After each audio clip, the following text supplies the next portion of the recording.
Então, vamos imaginar que no dia 5 de julho, a empresa efetuou uma compra à vista de 10 geladeiras no valor de R$ 4.000 cada, né? Totalizando, então, R$ 40.000.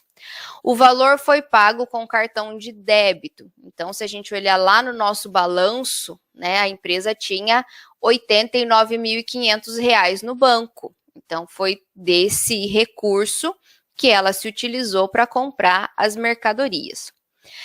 Nessa compra, a incidência desses impostos: 12% de ICMS, 1,65% de PIS e 7,6% de COFINS. Aí eu faço uma pergunta. Pessoal, toda empresa vai recuperar impostos? Toda mercadoria pode recuperar impostos? Depende, tá certo? Só que eu não vou entrar aqui, como eu também já havia mencionado, não vou entrar aqui no mérito de explicar qual empresa pode recuperar, qual empresa não pode, que produto, qual alíquota, porque tudo isso vocês vão ter uma disciplina exclusiva para aprender, que é a disciplina de contabilidade tributária. Tá certo? Então, aqui, o que vocês precisam saber é que a gente está considerando uma situação de uma empresa do lucro real, no qual ela tem o direito de recuperar os impostos sobre compras de mercadorias e ela precisa reconhecer os impostos a recolher no momento da venda das mercadorias. Tá certo? Então, não vamos entrar aí em maiores detalhes sobre a questão tributária. O nosso foco aqui é saber contabilizar uma compra de mercadoria que envolve impostos. Então, primeira coisa, se a gente está comprando mercadorias, está aumentando as mercadorias no nosso estoque. Então, lá no plano de contas, lá no grupo do ativo, existe uma conta chamada mercadorias. Então, olha só. Mercadorias, como eu acabei de falar, é uma conta do ativo. Se está aumentando as minhas mercadorias, a conta mercadorias precisa receber um débito, tá certo? Então, nós vamos debitar mercadorias, porque está aumentando. Aí aqui nós poderíamos pensar assim, está aumentando mercadorias, em contrapartida, porque tudo tem que ter uma contrapartida, está diminuindo o valor do banco, né? Eu paguei com cartão de débito, o saldo da minha conta corrente diminuiu. E aonde fica a conta banco, também fica no ativo. Então, uma conta do ativo diminuindo, recebe um crédito. Então, nós vamos ter aqui crédito de banco, conta, movimento, tá certo? Então, a gente poderia lançar aqui 40.000 e lançar aqui 40.000. Eu recebi 40.000 de mercadorias e saiu 40.000 do banco, ó, fechou o método das partidas dobradas bonitinho. Mas e os impostos? Aí, pessoal, nós temos duas formas de contabilizar. A gente pode fazer um único lançamento, que a gente chama de lançamento composto, onde a gente reconhece os impostos a recuperar e deduz o valor das mercadorias, como a gente pode lançar separadamente. A gente utiliza fazer um lançamento composto, né? Fica, como que eu vou dizer assim, um único lançamento, já simplifica o registro. Então, o que vai acontecer para a gente fazer um lançamento composto? O valor das minhas mercadorias não vai poder ser 40.000.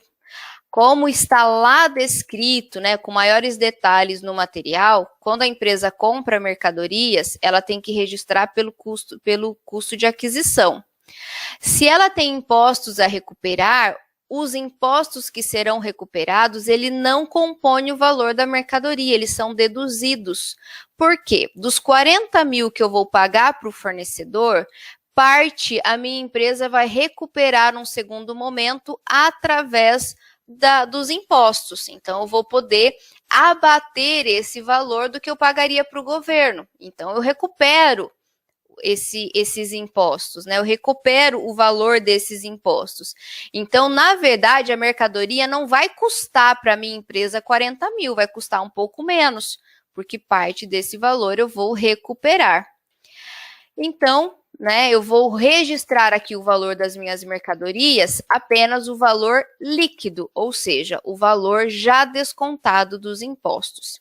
Mas aí, então, depois a gente registra esse valor, né? Até para fechar, porque o débito e crédito diz o seguinte, que o valor do débito tem que ser exatamente igual ao valor do crédito. Então, a gente já vai fechar essa conta. Mas aqui, o débito de mercadorias existe, porque realmente aumentou as minhas mercadorias, então se aumenta uma conta do ativo, eu debito. Mas, como eu também posso recuperar os impostos a recuperar, ICMS, PIS, COFINS, também são contas do ativo, né? Porque representam direitos da empresa. Então, se são contas do ativo, estão aumentando, porque está aumentando o meu direito de recuperar ICMS, está aumentando o meu direito de recuperar PIS, está aumentando o meu direito de recuperar COFINS. Então, todas essas contas do ativo que estão aumentando vão receber um lançamento a débito. Então, por isso eu vou debitar ICMS a recuperar, eu vou debitar PIS a recuperar e eu vou debitar COFINS a recuperar. Qual o valor? Vai ser 12% sobre o valor bruto, 12% sobre o valor da nota fiscal. Então, no caso, 12%, né, 40 mil vezes 12%. O PIS vai ser 40 mil vezes 1,65%. E a COFINS vai ser 40 mil vezes 7,6%. Então, esses impostos aqui, eu vou deduzir dos 40 mil para achar o valor do débito das minhas mercadorias. Então, eu vou pegar lá, ó, 40 mil, menos o que eu vou recuperar de ICMS, menos o que eu vou recuperar de PIS e menos o que eu vou recuperar de COFINS.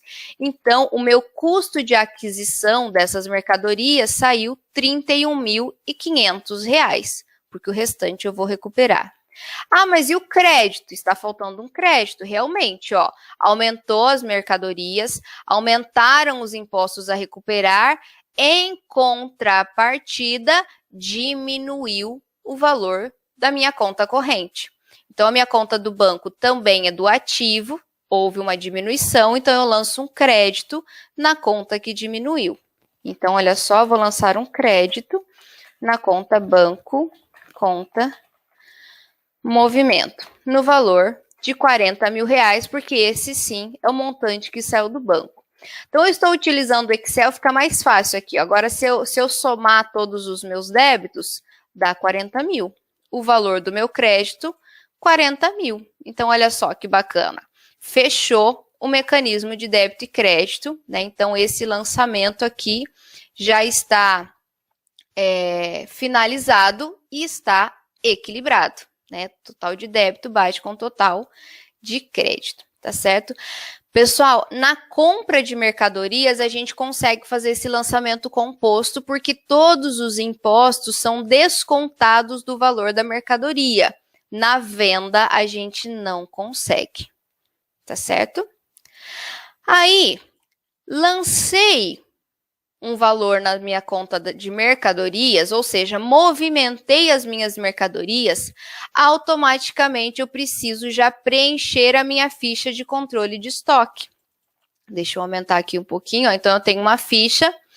No dia 1º de julho, ela tem um saldo inicial de 80 unidades, 80 geladeiras, a R$ 2.750 cada, que totalizou 220 mil. Olha só, se eu for lá no meu balanço parcial, aqui as minhas mercadorias, ó, tá vendo? 220 mil reais, né? Então, toda vez que eu registrar alguma coisa nas mercadorias, eu preciso preencher a minha ficha de controle de estoque. porque eu estou considerando que essa empresa adota o inventário permanente. Então, entrou, saiu mercadoria, eu preciso registrar na ficha. Então, aqui, ó, no dia 5 de julho, houve uma compra. Se é uma compra, eu vou registrar aqui nas colunas de entrada. Uma compra de 10 unidades. Qual valor nós vamos colocar aqui? 40 mil? Não, a ficha de controle de estoque, ela acompanha o valor da conta mercadorias, o valor líquido, né? O que realmente ficou de saldo na conta mercadorias. Então, aqui eu vou ter que usar R$ 31.500, lembra? Que é o valor líquido aqui da minha conta mercadoria. Você tem que fazer essa ligação. A ficha de controle de estoque acompanha a conta contábil mercadorias, tá? Então, valor unitário, basta eu pegar 31.500, dividir por 10, R$ 3.150. Então, subiu aqui um pouquinho o valor da unidade das minhas geladeiras. Só que aqui eu vou considerar que a nossa empresa adota o custo médio ponderado móvel, né? Porque, como vocês sabem, existem outros critérios para a avaliação de estoque. Existe o PEPs, o EPs e o custo específico e a média que nós vamos utilizar aqui. Então, também lá no material, nas aulas conceituais, existe exemplo desses outros critérios. No caso da média, o que acontece? Toda vez que houver uma nova compra, nós vamos recalcular o valor médio das mercadorias. Então, a gente vai ter que somar as quantidades, somar o valor em estoque e dividir o valor total pela quantidade total e encontrar um valor unitário médio. Então, olha só, a nossa empresa já tinha 80 geladeiras, comprou mais 10, então 80. Mais as 10 que ela adquiriu, agora ela tem 90 geladeiras no estoque. O estoque dela valia 220 mil, mais os 31.500 que a gente comprou, agora o estoque vale R$ 251.500. Então, se a gente dividir 251.500 por 90, ó, encontramos um custo médio, R$ 2.794. Então, não é mais o valor antigo de 2.750, nem o valor atual, né, o valor da última compra, que é 3.150. Então, novo valor médio, 2.794. E aí, esse valor vai ficar aqui porque ele vai interferir no momento da venda. É esse valor unitário que eu vou utilizar para calcular o custo das minhas mercadorias vendidas.